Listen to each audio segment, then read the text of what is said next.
was having a conversation with my husband, and I was like, why is it that statistics show that women have a hard time raising up boys to be men, but men statistically can raise girls up to be women? And he said because men have both chromosomes, X and Y. And so I looked it up, and women only have XX chromosomes, but they have X or Y, determining the sex of the baby. When there's a fertilized egg, we can only contribute an X, but men could contribute an X or Y, which validates the Bible because it says God over man, man over woman, woman over children. So the reason why I think women struggle to raise up boys to be men, and men don't struggle as much to raise up girls to be women, is because when God took the rib out of Adam and made a woman, yes, he made a helpmate for man, but he also made an extension of man. And this is why it says for husbands to wash your wives with the word and present her to yourself, and to see her as your own body, because she is essentially an extension of you. Salute, class. But baby girl, you right, you on point. And no matter how you cut it, no matter how you slice it, whatever you want to believe, you can only believe two stories, because it's only two creation stories. Whether you want to believe that you came from the same turf and same dirt soil as us, or you want to believe you came from our rib. We were created first. That's why. All right, guys, hit that like button. Let's go.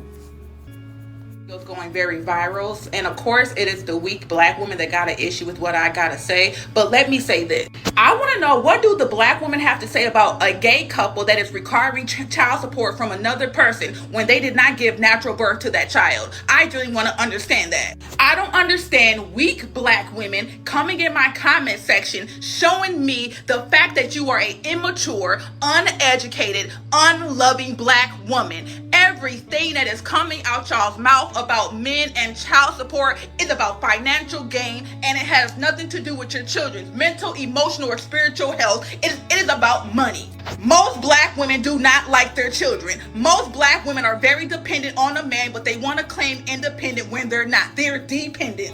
I generally find it mind-blowing as these women walk around America. Y'all want to tell men, oh, you can't tell me that I can't have an abortion, but you're telling these men that they're responsible for getting you pregnant. So why are you telling them that they can't tell you to have an abortion or not? Why? You're a dependent. You can only take care of your child if the man is there. You can only fully support your child if the man is there. So the man should be able to tell you to get rid of the baby or not. The man should control your body, because based off what you're saying, the man is fully responsible for your body. And this is exactly why there are so many weak black men in America, because they was raised by weak black women like y'all with no morals or no values. Negative gatekeeping is, hello, here it's your father.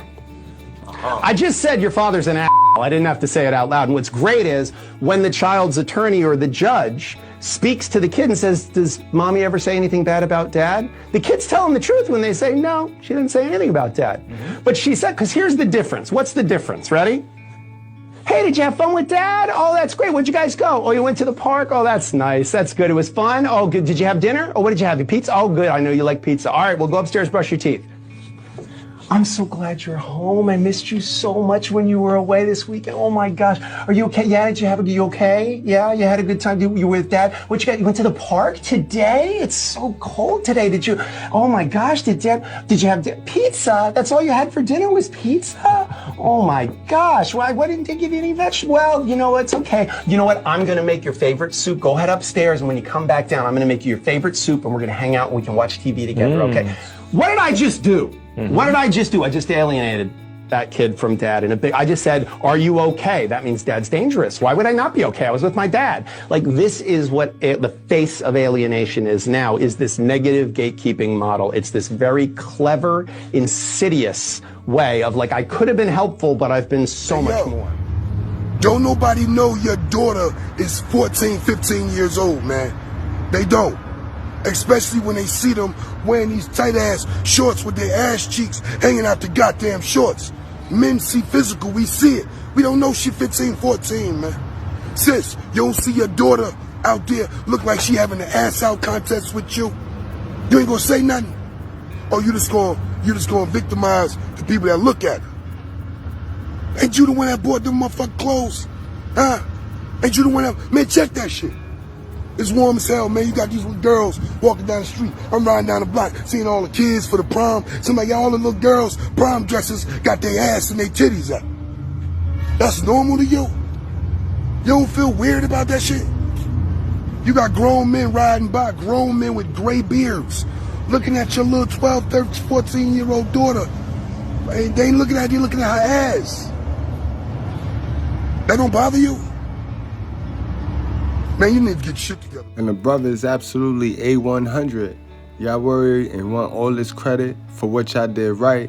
Well, this is the stuff y'all do absolutely wrong. And this is the stuff that's detrimental to our culture. You gotta fix this, ladies. Y'all sit there and will post your little baby girl and her graduation picture on the same page that you go thirst trapping, that you post titties. Come on, sis. As usual, I have to be the bad guy. And I don't mind doing it. I'm honored to do it. I'm thankful to do it. Because I love and care enough about you all. And I value my own opinion. And I feel like we're not a monolith. We can't be in an echo chamber. We all have to speak our minds. And I'm going to speak mine no matter who likes it or not, as we always do. So we got women going viral, per usual, talking about how black men are the worst men to date.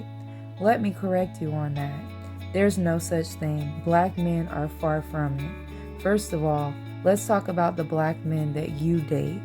What you're attracting is what you're getting. Your results are solely based off of what you're attracting. Mainly, too, a lot of these women talking, they're saying, oh, I'm done dating black men. Black men are the worst. Go get you a Mexican. Go get you a white man. Go get you a Jamaican. I mean, the list goes on. I can attach a video of some women talking like that. The thing is, these Mexican women, they going through the same stuff with their men that you are. These white women, you can go all over TikTok, online. Everybody who is having issues with their men are having issues with their men. It's not a race thing. Secondly, if black men were so terrible, why do other races of women want them? I promise you, if black men were so terrible, these other races of women would not be desiring them. There would not be whole schools and classes on black culture that other races of women are taking to learn more about how to attract black men. No, the issue isn't the black men. Now, I'm not saying all black men are perfect. Of course, we have different types of black men. But the good ones, y'all don't want. Y'all don't like the nice guys. I watch y'all all the time on Balloon Pop, on all these different platforms, disqualifying men for the stupidest reasons. Oh, he's not tall enough. Oh, he does this for a living. He doesn't have enough of this, enough of that. It's always stupid stuff.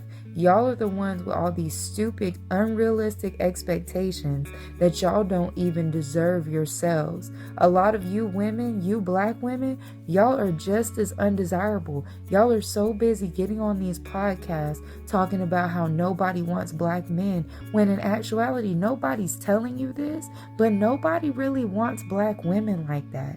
Yeah, they want to sleep with you. Some of them might want to be with you, but in mass, most of these other races don't want you either. I don't believe that you're my father. I don't want you to be my father. He just was never there as a father. He popped in and out of my life, like, over the years. I missed a lot of her life. You know, that really bothered me the same way, that I couldn't be in her life like I really needed to be. You was never there. And then you want to come in and out of my life 5 years at a time. You want to come in my life when I'm 19 and try to be a dad. It's not going to work like that. My lifestyle didn't permit me to be the father that I wanted to be. You should have been there. It doesn't matter. I understand how you feel. No, you don't. Oh, I understand how you feel. No, you don't. Because if you did, you would have made an effort to be there no matter what. Are you feeling so hurt that you just don't want him to be your father because he's hurt you so much? Or do you truly believe he may not be your biological father? I feel like it's both. My oldest brother had to step in to be a father figure to me. And that wasn't his job. It was his job if he really thought I was his daughter. That's a lot of hurt, you know, and I wouldn't wish that on anybody. And I just wish things could have been different. Mr. McGreer, you are not the father. I'm so sorry. Now, do you see why you don't get to stick your hands in your pocket? Talk about, I ain't raised him like that. Now, this old wholesome mother, she got secrets in her cat litter, guys. She got hidden secrets in her cat litter. And them secrets is what the child need to know her true identity. You see how that work? The whole time the child, she taking her anger out on folks that ain't got nothing to do with nothing. All he did was get some unprotected fish hole from the mama. And the mama got this little girl thinking that that's her father. And nobody got anything to say about that. Come on, guys, y'all. Hit that like button. Let's finish cooking. Dude was still attached in some ways to his first relationship. I mean, the relationship before me. And I got pregnant. Then I realized I don't want to fuck with that nigga no more. So I said, fuck the baby and fuck him. So now... By the powers invested in me, I betroth this woman for recreational use only. Fuck the baby is crazy. By the powers invested in me, on behalf of all fathers in the world, I apologize for this woman's transgression. By the powers invested in me, saying fuck the baby, that baby didn't ask to be here. Long live the baby and all other babies at clinics all across America. I ain't a fucking Trump supporter, but I hope he wins just so she can't go back. What do you like about her, guys? What do you like about him? I don't know. I feel so protected.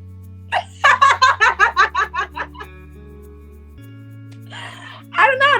I don't know. That just make you feel so protected. And, I don't know. They just do something to you. You and the drug dealers. I am. I have been in situations where I could be, riding around in traffic or with him as he handling business, whatever. And we have pulled up to a light, and his enemy was like, okay, so if this is us, his enemy is on like the right hand side of us. And when I say like I ain't never had a dude like lean over me and drop the seat back to where I fell back, and they start shooting, and I'm sitting here like, I like you here. Ain't no way, guys. Ain't no way they alienate us and tell us we can only see our kids and pay for them, but we can't raise them. And this is what they put out there. This is the product that they put out there. Ain't no way. Ain't no way, guys. And she think that's protection. This is why you can't mess with them, guys. You can't mess with them. Bald head roach. Straight up. This is the definition of a bald head roach. Right. That sounds so toxic. So basically, you was in a shootout and it turned you on. Yes. And I don't know why I liked it, why it turned me on. I got issues. It's the toxic for me. I don't know. Just shit. Shake me up a little bit. Right. So basically, just him shaking you up or whatever, that's like a good way to put you in your place. Yes. Okay, but what if a man doesn't even want to do that? He's like, yo, I don't even want to do that. Like, do you feel like that makes him less of a man? I'm not gonna say it makes you less of a man, but how you gonna control me? Right. So if he's not shaking you up, then he can't control you. I mean, I guess not, because I mean that's the only way I know how to be, to a certain aspect. Like, what else can you really do to put me in my place type shit? I think for me, because I know I have a mouth that doesn't have a filter at all, that if you can put me in my place, for one, it turns me on, but then for two, it makes me feel like, okay, he a man, he telling me this, okay, shut up and let him do it. Okay, I like that. I don't know, it just do something to you. Okay, so like a man telling you to shut up, that's just it get your panties wet type shit. Yeah, I think it's just him putting me in my place, honestly, because it's kind of hard to do that. Would you ever date a good guy, like a nice guy? You know what I mean? A dude that either opposite of that? A square? Yeah, absolutely. Okay, cool. But wouldn't it be a different relationship? Because you'd be like, yo, he is square. So would you? Yeah, I've tried it, and I was just like, I feel like I'm running over him. Can you explain that a little more? Like, what does running over him mean? Running over him means I can tell you what to do, and you just gonna do it. I could talk slick, and you just be like, oh my God, I'm sorry. Like, no, put me in my place. Check me. Be the man. Baby, I would first like to apologize because I can see that I upset you, and I promise you that was not my intention. Can we take a minute to talk about what I did and how it made you feel so that I can make sure that I don't do it again? And then you know what you do? Shut up and listen. Listen. That's gonna solve 99% of your problems. You're welcome.